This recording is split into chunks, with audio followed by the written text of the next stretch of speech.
What if I told you there was a software out there that can control all your fans in your system, in most cases, and it's easy to use? Would you want to learn more? If you do, keep watching.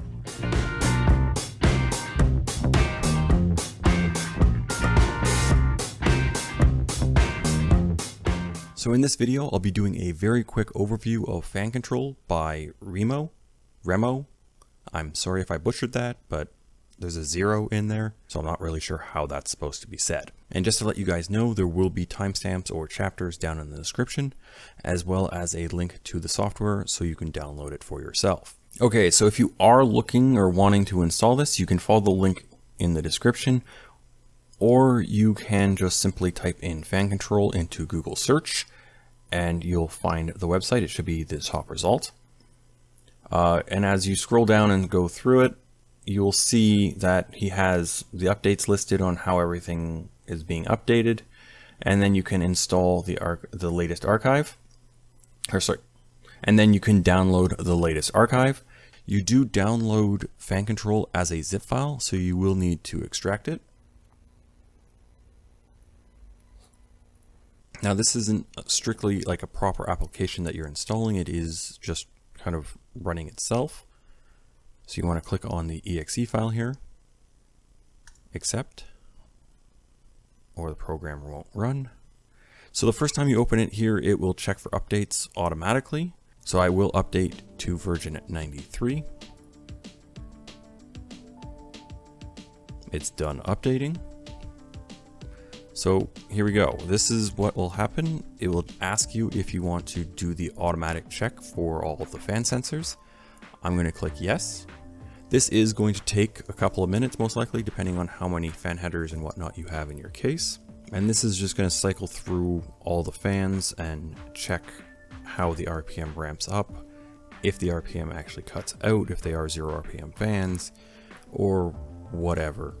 It's doing a whole bunch of sensor testing.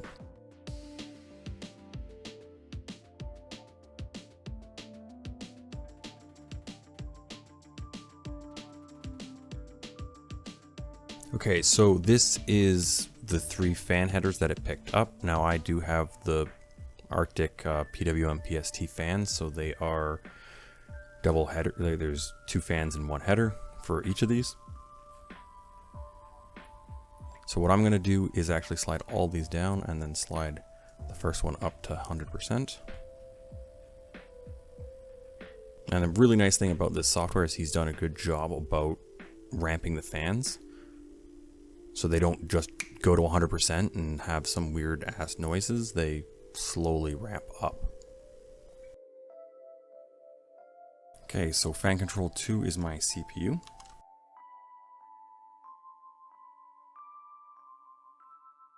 Drop that down and put up fan control 3. Give it a couple of seconds.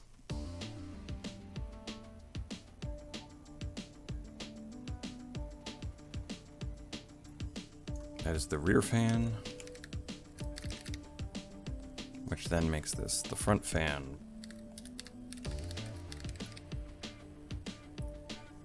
Okay, so here we are in the GUI, or the user interface.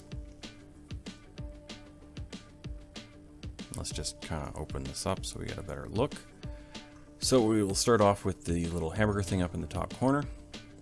So you can now, this was just in that new update, it indicated that you can set them up as columns, which then has that.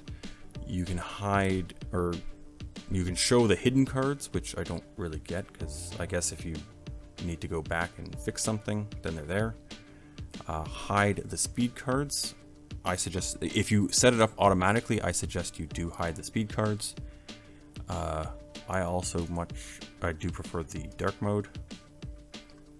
That's preference. And then start with Windows and start minimized. So here we go. Now, this is the weird thing. The GPU fan, I have a Radeon 5600 XT, which in all of AMD's wisdom has cut off the ability to use third-party applications to control the fans. So even though in most cases you can control your GPU with this program, on this system I cannot.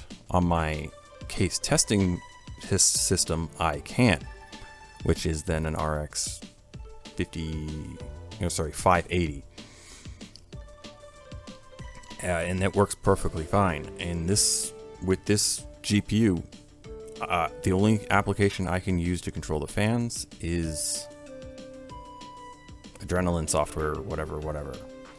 So you will, if it's anything like what I have, you won't be able to control it.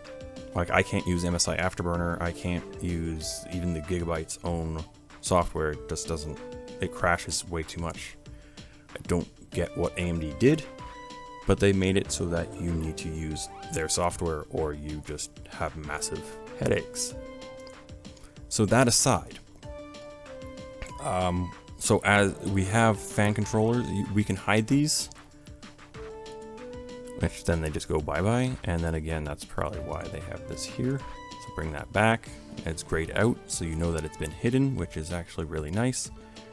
So let's unhide that just for now. So again, you have the name of the fan that you can name. I can go up to this one and say that it's CPU fan header 1 or 2 or whatever it might be, because I guess it was listed as 1, so it's probably...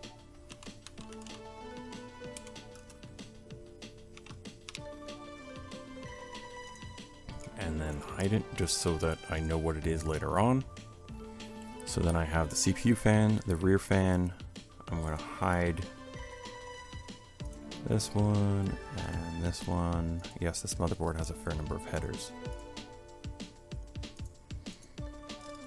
Okay, so I'm going to then hide all that so it's not in our way. So right now I can't do anything to the GPU. So I'm going to go on to the CPU. Now all these options are going to be pretty much the same throughout. We got a little toggle here. So this will let you switch the fan curve. I don't have any fan curves at this point in time, so it's just going to be running based off of whatever I have it set in the UEFI. Now I can take manual control over this. And again, I need to switch this on, and now I actually can just ramp the fan up. And the RPM starts kicking on. If I switch that off, it goes back to the UEFI. Now, the really cool thing about this software is that you can make your fan curves. And unlike any software I've actually seen, you have a number of heat sensors that you can actually set it to. So I can actually set it to my GPU. Now I can go in and edit this. So I can have my fans set to my GPU temperature, especially for a gaming system. This makes a lot of sense. Now I will have to, okay, so let's go front fans. Let's turn this on. Now fan curve, GPU. So now this will be set to this graph, how I have that curve set up. I can make another one here and then set this one, or set this as GPU fan curve or CPU fan curve.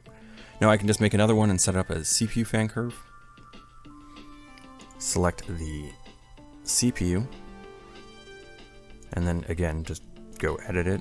It's just left click and drag. And if you come out and go, oh, I didn't want to do that, it's right click to delete those little dots. And then accept. And then let's take the CPU off of manual, switch it back on, and then have the CPU set to the CPU. And yeah, it's really that simple. you can also have multiple configurations saved. So you can just save as and then say gaming or games or gaming, whatever. So that's the profile I'll have for when I'm gaming, and then CPU and CPU.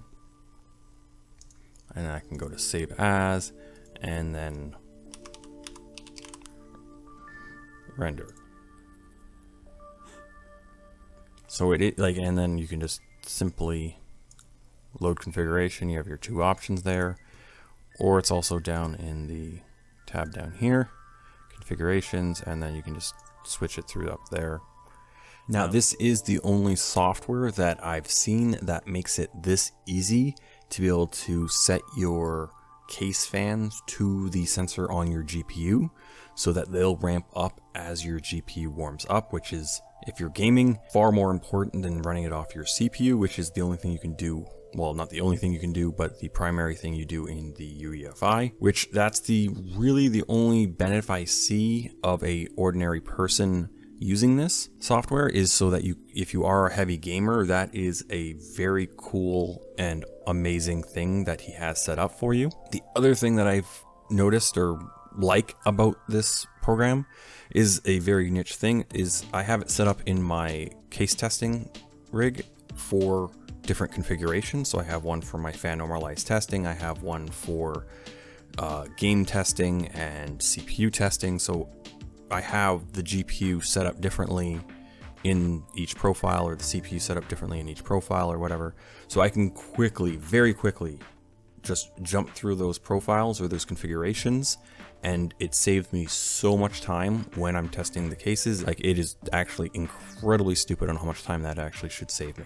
For myself, when I'm testing CPUs and GPUs and stuff like that, I see the benefit. You can donate, which is, I would probably say, highly recommended. If you do use the program, you should throw him a couple of bucks, because that would be awesome, because he did a fantastic job on this software. I was very surprised on how simple and easy it was to use. And I guess that's really about it. Not a very long video. It should have gone pretty quickly. And yeah, so if you like this video, please give it a thumbs up. If you're still watching, maybe think about subscribing and clicking that bell icon so you get notified whenever I drop a new video. And as always, thank you for watching, and see you next time.